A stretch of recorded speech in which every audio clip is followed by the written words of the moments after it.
ఈ మధ్య ఇంటర్నెట్లో ఒక వీడియో తీవ్ర సంచలనం సృష్టించింది. ఒక వ్యక్తి చెప్పిన చిన్న మాట ప్రపంచవ్యాప్తంగా అగ్నిలా వ్యాపించింది. అతనెవరో సామాన్యుడు కాదు. అతని పేరు కిమ్ యోంగ్ హున్. ప్రపంచంలోనే అత్యధిక ఐక్యూ, ఏకంగా 276 ఐక్యూ ఉన్న వ్యక్తిగా రికార్డులు సృష్టించినవాడు. భూమి మీద బ్రతికి ఉన్న అత్యంత తెలివైన వ్యక్తుల్లో ఒకడు. కాని ప్రపంచాన్ని ఆశ్చర్యపరిచింది అతని తెలివితేటలు కాదు, అతను చెప్పిన మాట. సైన్స్ గురించి, టెక్నాలజీ గురించి మాట్లాడాల్సిన ఆ మేధావి అందరి ముందు నిలబడి ఇలా అన్నాడు: యేసుక్రీస్తు దేవుడు అని నేను నమ్ముతున్నాను. ఆ ఒక్క మాట ఇంటర్నెట్ను కుదిపేసింది. కొందరు ఆశ్చర్యపోయారు, కొందరు ఎగతాళి చేశారు. కాని అతను అక్కడితో ఆగలేదు.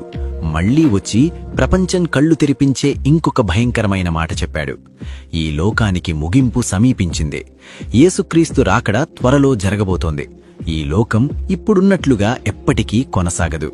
Hello everyone, I am the world's highest IQ record holder, Young Hoon Kim. Today, I want to declare this important message. The end is near, and Jesus Christ is coming soon. This world will not continue forever as it is now. Jesus Christ will come again. ఆ మాట విన్నప్పుడు ఒక్క క్షణం మన గుండె ఆగినంత పనవుతుంది. ఎందుకంటే ఆ మాట చెప్పింది ఏదో సాధారణ వ్యక్తి కాదు.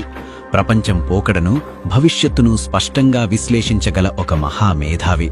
అతనన్నాడు, ఇది నేను కేవలం నా మానవ జ్ఞానంతో చెబుతున్న మాట కాదు, ఇది ఒక దైవిక ప్రత్యక్షత. మన తరంలోనే యేసయ్య రాబోతున్నాడు. ఒక్కసారి మన చుట్టూ ఉన్న లోకం వైపు చూడండి.